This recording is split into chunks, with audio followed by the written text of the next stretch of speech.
Shalom, salam sejahtera untuk kita semua. Kembali lagi bersama saya dalam pendidikan agama Katolik dan budi pekerti. Materi pokok kita hari ini adalah hormat kepada orang tua. Kompetensi dasar dapat kita cermati bersama. Di sini ada 4 poin. Kemudian ada tujuan pembelajaran. Nah, diharapkan setelah mempelajari ini anak-anak dapat mengungkapkan syukur karena Allah telah menciptakan laki-laki dan perempuan dengan segala kelebihan dan kekurangannya. Yang kedua, menyebutkan sikap dan kewajiban seorang anak terhadap orang tua. Yang ketiga, memahami kemampuan dan keterbatasan diri sebagai ciptaan Allah. Dan yang keempat, memahami dasar kitab suci terhadap sikap menghormati orang tua. Dan yang kelima, membuat doa ungkapan rasa syukur atas anugerah Allah. Mengawali pembahasan kita, mari kita buka dengan doa. Dalam nama Bapa dan Putra dan Roh Kudus. Amin. Ya Allah yang Maha Pengasih, puji dan syukur kami haturkan kepadamu, karena Engkau telah memberikan kami hidup melalui ayah dan ibu. Ajarilah kami untuk menghormati dan menyayangi mereka, karena mereka telah menjadi perpanjangan kasih-Mu untuk menciptakan, membesarkan, dan mendidik kami. Berkatilah segala jasa serta kebaikan mereka, dan balaslah dengan rahmat-Mu, karena kami tak akan pernah sanggup membalas jasa mereka. Semua doa ini kami serahkan ke dalam tangan-Mu, dengan pengantaran Kristus Tuhan kami. Amin. Memasuki materi kita, mari kita cermati. Kita lihat bersama kitab Sirach bab 3 ayat 12 sampai dengan 16. Nah, mengawali pembelajaran kita, pertama-tama mari kita dengarkan cerita rakyat tentang Malin Kundang. Malin Kundang dahulu kala hidup bersama dengan seorang ibu di sebuah perkampungan atau desa.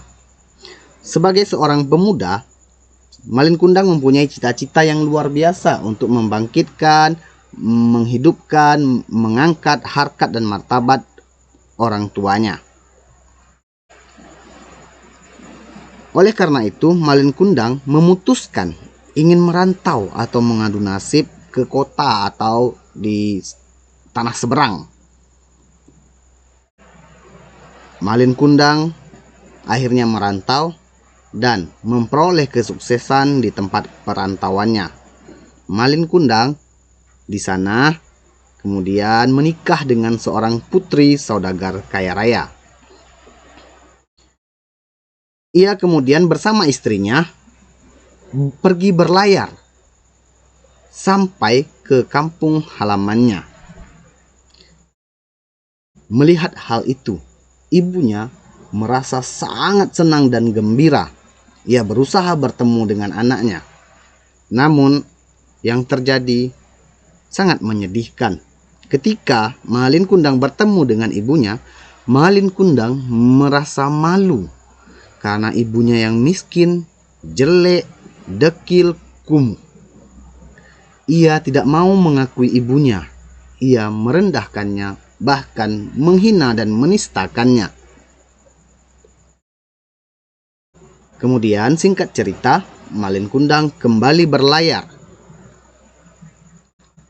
Ibunya merasa sangat kecewa dan sedih serta sakit hati.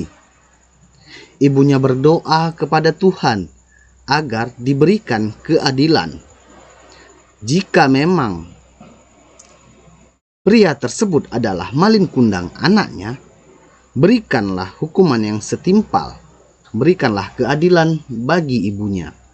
Tetapi jika memang itu bukan anaknya, maka ia mengampuninya. Singkat cerita, kapal Malin Kundang karam, pecah dihantam badai. Malin Kundang terdampar ke pantai dan akhirnya berubah menjadi batu. Demikian anak-anakku cerita singkat tentang Malin Kundang. Nah, menegaskan pemahaman kita, mari bersama-sama kita mengerjakan kuis berikut. Pertama, bagaimana perasaanmu setelah mendengar cerita tersebut? Jelaskan. Kedua, apakah Ibu Malin Kundang mengasihi anaknya? Tuliskan beberapa buktinya. Ketiga, apakah Malin Kundang menghormati dan menyayangi ibunya? Keempat, apa pesan yang kamu peroleh dari cerita tersebut? Kelima, apakah selama ini kamu sudah menyayangi kedua orang tuamu? Bagaimana caranya?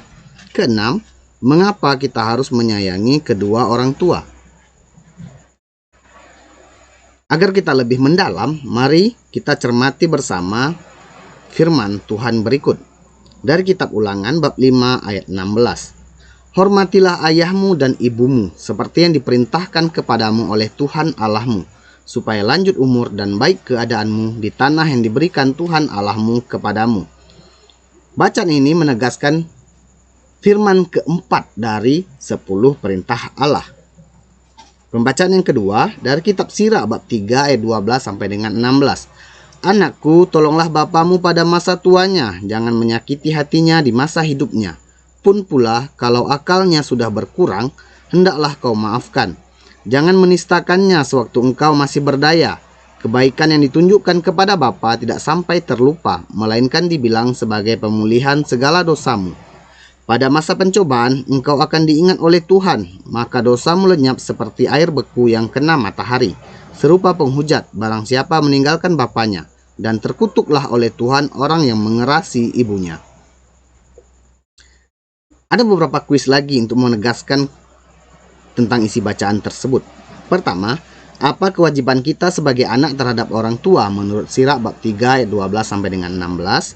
Yang kedua, jelaskan maksud firman keempat, hormatilah ibu bapakmu. Yang ketiga, sebutkan beberapa alasan anak perlu menghormati orang tua. Yang keempat, sebutkan beberapa contoh perbuatan menghormati orang tua. Yang kelima, sebutkan beberapa perbuatan yang akan kamu lakukan untuk menghormati dan menyayangi orang tua. Nah, sebagai peneguhannya, ingat baik-baik. Yang pertama, hormat kepada orang tua. Hormat kepada orang tua tidak sama dengan takut kepada mereka. Sebagai anak yang membutuhkan bimbingan, kita harus terbuka dan berani mengatakan apa yang perlu kita sampaikan.